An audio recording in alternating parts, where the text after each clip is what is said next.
हम लोगों का जो एक्सरसाइज चल रही थी वो चल रही थी प्रोबेबिलिटी, जिसका चैप्टर पहला था 13.1। क्लास कौन सी थी? 12 थी। क्लास 12वीं के लिए है। चैप्टर कौन सा है? 13 है। ठीक है। और उस चैप्टर का नाम है प्रोबेबिलिटी, प्रायिकता। इसकी एक्सरसाइज हम लोगों की चल रही है 13.1। इसमें 1 से लेकर 10 तक क्वेश्चन हम लोगों ने करा दिए हैं। आज क्वेश्चन नंबर 11 का नंबर है। ठीक है, उसको करते हैं। क्वेश्चन नंबर 11, ये 9 आ गया, 10 आ गया, अब आ जाएगा 11। ये रहा क्वेश्चन नंबर 11 में। देखो क्या कहता है, इसको हम लोग सॉल्व करना है। ठीक है, स्टार्ट करते हैं क्लास। आपसे कह रहा है कि एक डाई को रोल किया जाता है। A fair die is rolled. ठीक, उसमें जो ई इवेंट है उसमें आता है 135। यानी आपके पास जो ई इवेंट है उसमें जो एलिमेंट आ रहे हैं, इवेंट आ रहे हैं, उसमें क्या आता है? 1 आता है, 3 आया और 5 आया। ये हमको गिवन है। ठीक है, ये गिवन है। ठीक, और इसके बाद क्या गिवन है? जो एफ है, एफ के जो इवेंट है ये क्या है? 2 और 3 आया। और ये हमसे गिवन क्या है? जी के एलिमेंट जो है, इवेंट है, उसमें क्या है? 2 है, 3 है, 4 है, 5 है। ठीक है, अब जब किसी एक डाइस को जब हम रोल करते हैं तो उसमें सैंपल स्पेस कितने होते हैं? टोटल सैंपल स्पेस यानी एस, जो कि हमको पता है। यहाँ पे लिख दो, इधर लिख दो, ये नीचे ही लिख देते हैं।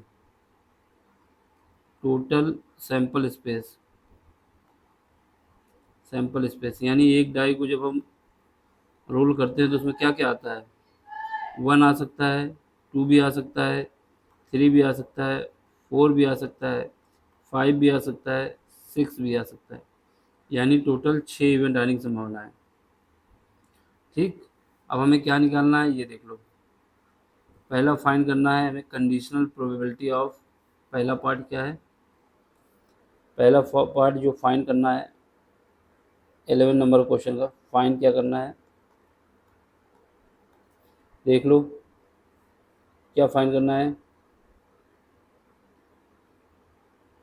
ये फाइंड करना है conditional probability of, conditional probability of E. ये हमको फाइंड करना है, क्वेश्चन मार्क। ठीक है, दूसरा क्या फाइंड करना है? Conditional probability of F. ये दोनों हमें फाइंड करना है पहले पार्ट में। ठीक है, पहले ई है, फिर एफ है, फिर उसके बाद एफ है, फिर ई है। ये हमें फाइंड करना है, पहला पार्ट है 11 का। चलो फिर फाइंड करते हैं। सबसे पहले हमें क्या निकालना होगा? जो हमारे पास गिवन है उससे प्रोबेबिलिटी ऑफ ई निकालना होगा। प्रोबेबिलिटी ऑफ ई कैसे निकलेगी? कैसे निकलेगा? ई में कितने इवेंट हैं? ई में हमारे पास जो इवेंट है 1 3 5, यानी 3 इवेंट हैं। यहाँ पे कितने हैं? 3। ऊपर देख लो, यहाँ पे टोटल इवेंट कितने हैं? टोटल इवेंट 3 हैं। और यहाँ पे कितने हैं? टोटल 4 हैं। और यहाँ पे कितने हैं? टोटल 2 हैं। एलिमेंट गिने जाते हैं जो अंदर हैं। ठीक है, अब हमें इसकी प्रोबेबिलिटी निकालना है, तो टोटल कितने हैं? 3 हैं। और हमारे पास सैंपल स्पेस में कितने एलिमेंट है? 1 2 3 4 5 6, 6 इसमें है टोटल। तो क्या होगा? 3/6, ये आ जाएगी 1/2। ये हमें प्रोबेबिलिटी आ गई ई की, प्रोबेबिलिटी ऑफ ई 1/2। अब हमें क्या करना है? प्रोबेबिलिटी ऑफ एफ निकालना है। तो एफ में कितने एलिमेंट हैं? एफ में हमने दिखाया आपको, टोटल एलिमेंट कितने हैं? 2 हैं। तो टोटल एलिमेंट 2 हैं जो कि पॉसिबिलिटी है। और जो सैंपल स्पेस में कितने एलिमेंट हैं? 6 हैं, /6। तो ये आ जाएगा 1/3। यहाँ से प्रोबेबिलिटी ऑफ एफ आ गई कितनी? 1/3। अब हमें निकालना क्या है? हमको निकालना है probability of E divide by F is equal to होता है probability of intersection E and F, दोनों का इंटरसेक्शन की probability divide by probability of F. तो सबसे पहले हमें इंटरसेक्शन निकालना होगा। तो ई और एफ का इंटरसेक्शन क्या होगा, ई एंड एफ, इनका इंटरसेक्शन क्या होगा, जो दोनों में कॉमन हो वही लिखा जाएगा। देख लो हमारे पास ई में कितना है 1 2 1 3 5 है, ये एलिमेंट है, जबकि एफ में कितना है 2 और 3, दोनों में कॉमन क्या है 3 है। इसका मतलब क्या होगा 3 एलिमेंट आ जाएगा इसके अंदर, इसके सिवा इसमें कुछ भी कॉमन नहीं है। ठीक, अब probability of E intersection F, तो क्या आएगा, कितने सैंपल स्पेस है इसमें, जो इसमें है पॉसिबिलिटी 3 की है। टोटल कितने हैं इसमें टोटल 6 हैं। तो ये क्या आ जाएगा, सॉरी 3 नहीं लिखा जाएगा, यहाँ पे 1 लिखा जाएगा ना, क्योंकि एक एलिमेंट है, 3 नहीं, एक है ना एलिमेंट, एक एलिमेंट, तो ये हो जाएगा 1/6। अब हमें जो प्रोबेबिलिटी निकालनी है वो निकाल दो, conditional probability of F E, sorry conditional probability of E divide by F. तो क्या है, probability of E intersection F divide by probability of F. जब इसको सॉल्व करेंगे तो ये कितना आएगा 1/6, दोनों का इंटरसेक्शन का 1/6 आया है, और प्रोबेबिलिटी ऑफ एफ कितना निकाला था 1/3। जब इसको फर्दर सॉल्व करेंगे तो हमारे पास कंडीशनल प्रोबेबिलिटी ऑफ एफ आ जाएगी 1/2। ये रहा मेरा पहला आंसर।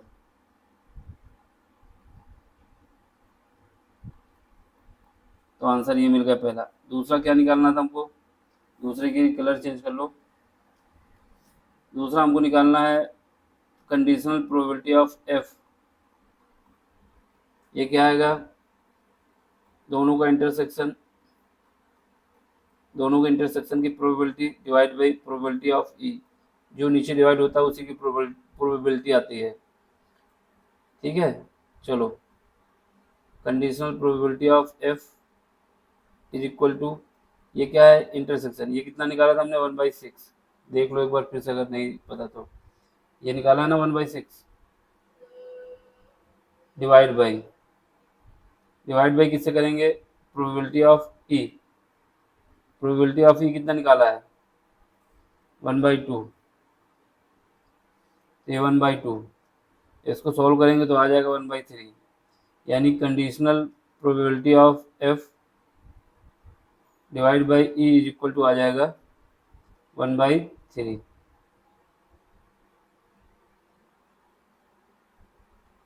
ऑप्शन नंबर क्या, ऑप्शन तो ही नहीं, ऑब्जेक्टिव थोड़ी है। ये रहा आंसर। ठीक है, पहला पार्ट समाप्त हुआ, अब सेकंड पार्ट स्टार्ट करो। देखो सेकंड पार्ट में क्या है, सेकंड पार्ट में जो हमें फाइंड करना है, सेकंड पार्ट में हमें ये फाइंड करना है कि probability of E divide by G, यानी conditional probability of E divide by G, और इसमें conditional probability of E G divide by E, क्या फाइंड करना है 11 का सेकंड पार्ट। सेकंड पार्ट में क्या फाइंड करना है, probability of E divide by conditional probability of E divide by G, ये क्वेश्चन मार्क है, conditional probability of G divide by E, ये क्वेश्चन मार्क है। ठीक है, तो हमने जो इससे पहला क्वेश्चन किया उसमें प्रोबेबिलिटी ऑफ ई निकाल ली है, अब हमें प्रोबेबिलिटी ऑफ जी निकालना होगा।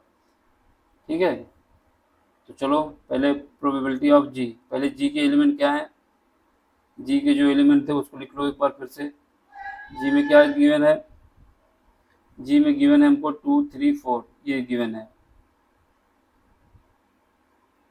जी में गिवन है 2 3 4, 2 3 4 और 5। देख लो एक बार फिर से,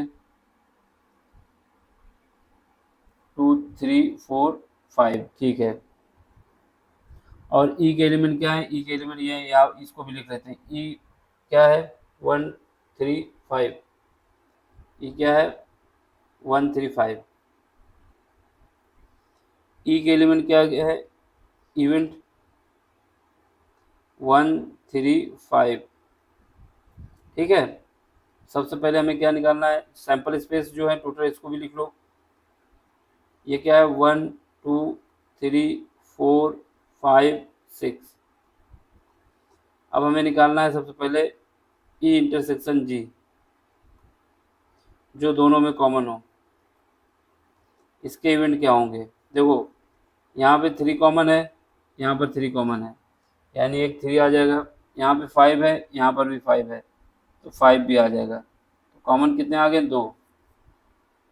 अब हमें सबसे पहले हमें निकालना होगा प्रोबेबिलिटी ऑफ ई। ई कितने आएगी, ई में कितने इवेंट है, 3 है, टोटल कितने हैं, 6, तो ये आ जाएगा 1/2।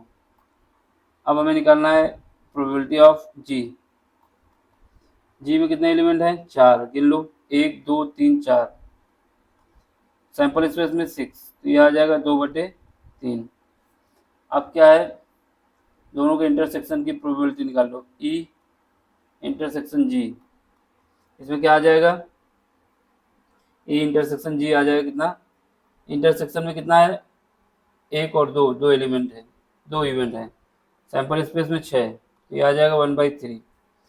अब हमें जो निकालना है वो निकाल दें, conditional probability of E, conditional probability of E divide by G is equal to, पहले दोनों का इंटरसेक्शन की probability divide by probability of G. Intersection की प्रोबेबिलिटी कितनी आई थी, 1/3, ये है ना 1/3, और जी की कितनी आई थी, 2/3। यहाँ से 3 से 3 कट जाएगा, यहाँ बचेगा 1/2।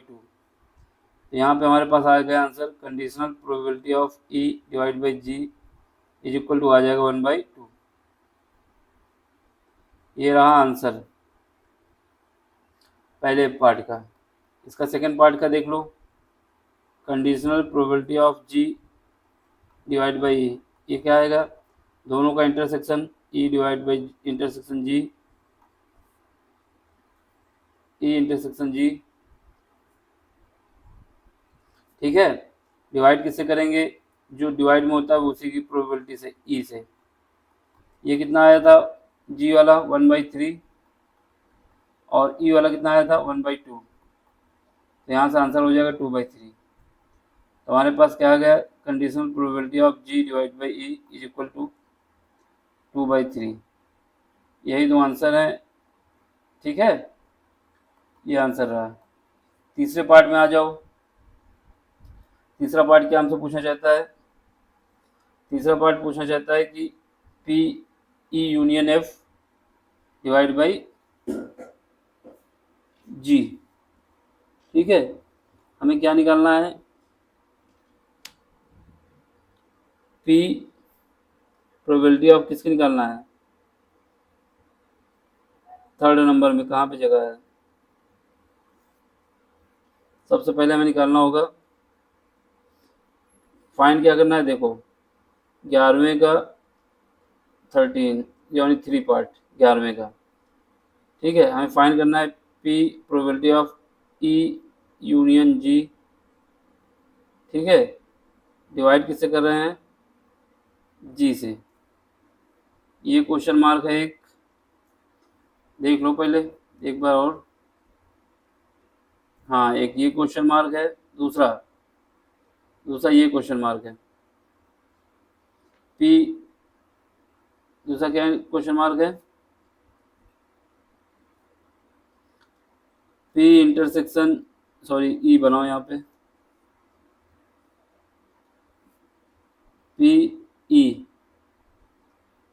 Intersection G divide by G.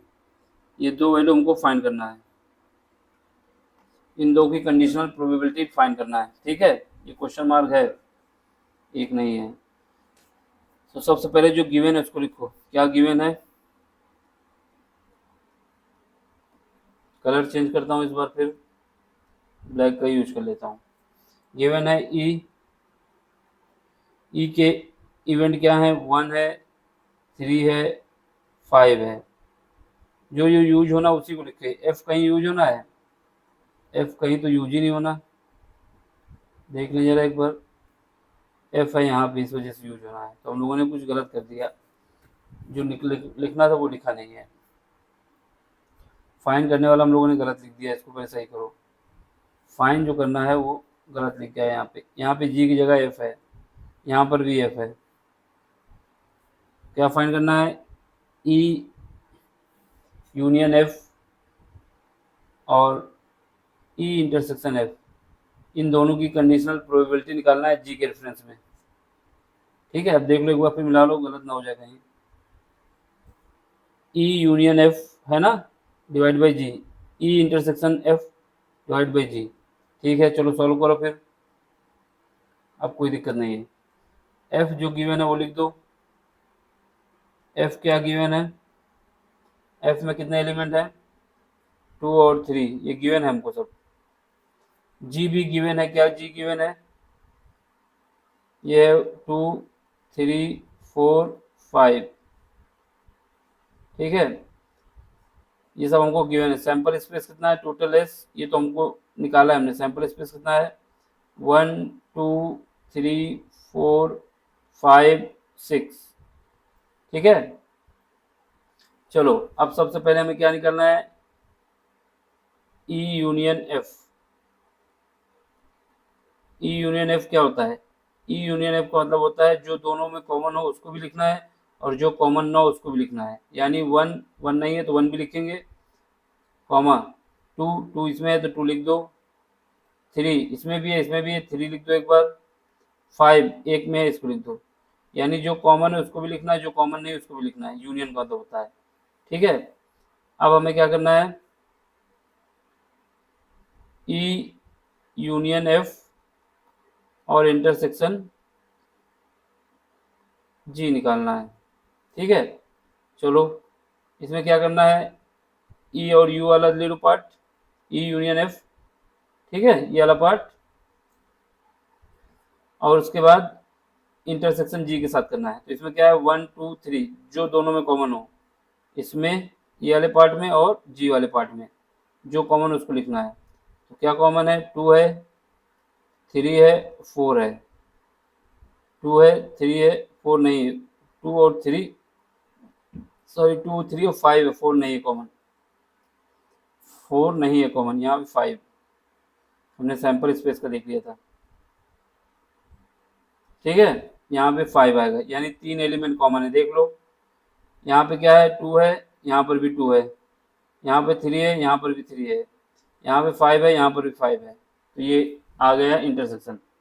ठीक, और कुछ निकालना है?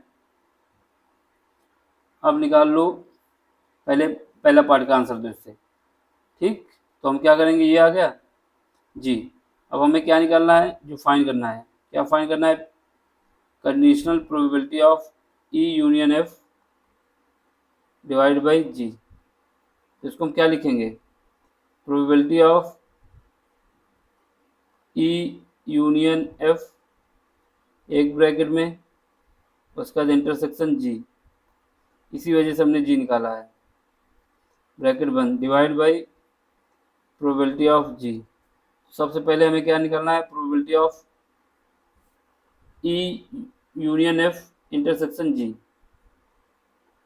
Probability of E union F intersection G. ठीक है, ये निकालना है हमें। चलो करते हैं, क्या आएगा इसमें? क्या है? कितने एलिमेंट है? 1 2 3। ठीक है, और उसके बाद सैंपल स्पेस में कितने हैं? 6। 1 2 3 4 5 6, 6 तक है। तो यहाँ से इसकी प्रोबेबिलिटी आ जाएगी 1/2। ठीक, अब प्रोबेबिलिटी ऑफ जी निकाल लो। जी क्या आएगा? जी में कितने एलिमेंट हैं? जी में एलिमेंट है 1 2 3 4 4, सैंपल स्पेस में 6, यह आ जाएगा 2/3। अब जो निकालना है उसको निकाल लो। क्या निकालना है? Probability of E union F divide by G, conditional probability है। क्या आ जाएगा? इंटरसेक्शन की जगह कितना लिखना है? 1/2, ये वाले की जगह। और डिवाइड बाई 2/3, तो यहाँ से 2 से 2 कट जाएगा और ये आ जाएगा आपके पास, सॉरी 2 से 2 नहीं कटेगा, बल्कि इनको क्रॉस मल्टीप्लिकेशन हो जाए, 3 ऊपर जाएगा 4 नीचे आ जाएगा। तो ये आंसर आ जाएगा आपका पहले पार्ट का। पहले पार्ट का आंसर आया 3/4, 3/4, तो ये रहा आंसर। अब सेकंड पार्ट में आओ। सेकंड पार्ट में क्या फाइंड करना है? ये पहले पार्ट का रहा आंसर, किसका? 11वें का तीसरे का पहला पार्ट। सेकंड पार्ट आ जाओ, 11वें का तीसरे का सेकंड पार्ट। इसमें क्या फाइंड करना है? ये देखो, इसमें फाइंड करना है हमें ये इंटरसेक्शन वाला। क्या फाइंड करना है? Probability of E intersection G F divide by G, इसकी कंडीशनल प्रोबेबिलिटी निकालना है। तो इसको कैसे निकालेंगे? Probability of E intersection F, ठीक है, फिर इंटरसेक्शन जी डिवाइड बाई क्या आएगा? Probability of G. तो सबसे पहले हमको निकालना होगा ई इंटरसेक्शन एफ का होल इंटरसेक्शन जी, ठीक है। पहले ई इंटरसेक्शन एफ दिया है कहीं? नहीं दिया, पहले उसको निकालें, फिर उसके बाद जी तो मुझे पता ही है, फिर ये वैल्यू निकल के आएगी, ठीक है। इसमें क्वेश्चन मार्क लगा दो। अब सबसे पहले ई इंटरसेक्शन एफ निकालो। ई इंटरसेक्शन एफ क्या होता है? जो ई और एफ दोनों में कॉमन हो। ई में क्या है? ई में हमारे पास है, कहाँ है? ई में है 1 3 5। एफ में क्या है? एफ का एलिमेंट हमने नहीं लिखा, एफ को लिखना चाहिए, ये लिखा है 1 3 5। एफ में क्या है? केवल 3 कॉमन, क्या है? 3 कॉमन है, तो ये आ जाएगा हमारा 3। अब क्या निकालना है? ई इंटरसेक्शन एफ इंटरसेक्शन जी, यानी इसमें क्या है? 3 कॉमन है, और जी में क्या है? जी में देखो, जी में हमारे पास है 2 3 5, यानी इसमें भी 3 कॉमन है। सीधा क्या निकल के आ गया? 3 आ गया। 3 मतलब हुआ कि एक एलिमेंट, ठीक है। अब हमें प्रोबेबिलिटी ऑफ निकाल दो किसकी? ई इंटरसेक्शन एफ इंटरसेक्शन जी, इसकी प्रोबेबिलिटी निकालेंगे तो 1/6, ठीक है। अब हमें निकालना है probability of, conditional probability of, यहाँ पे निकाल देते हैं, ठीक है। इसके आगे निकाल देते हैं। चलो, क्या निकालना है? Conditional probability of E intersection F, ठीक है, इंटरसेक्शन जी डिवाइड बाई, ठीक है, इसको निकालना है। हमारे पास क्या है? इसकी वैल्यू हमने निकाली है पी इंटरसेक्शन एफ इंटरसेक्शन जी, इसकी वैल्यू कितनी आई है? ये आई 1/6। और जी की वैल्यू कितनी निकाली थी? प्रोबेबिलिटी ऑफ जी निकाली थी 2/3, तो यहाँ से क्या आ जाएगा? 1/4 जब सॉल्व करेंगे। 2 से ये कट जाएगा, 2 से कटेगा नहीं बल्कि मल्टीप्लाई हो जाएगा, ठीक है। तो यहाँ पे 2 से कटेगा नहीं बल्कि मल्टीप्लाई होगा, तो ये आ जाएगा 1/4। तो हमारा आंसर क्या आ गया? 1/4, ये रहा, ठीक। ये क्वेश्चन नंबर हो गया कौन सा? 11। अब अगले लेक्चर में क्वेश्चन नंबर 12 कराया जाएगा। Thank you for watching. समझ में आया सब्सक्राइब करें, शेयर करें, लाइक करें। नहीं समझ में आया तो कमेंट्स करें। Thank you.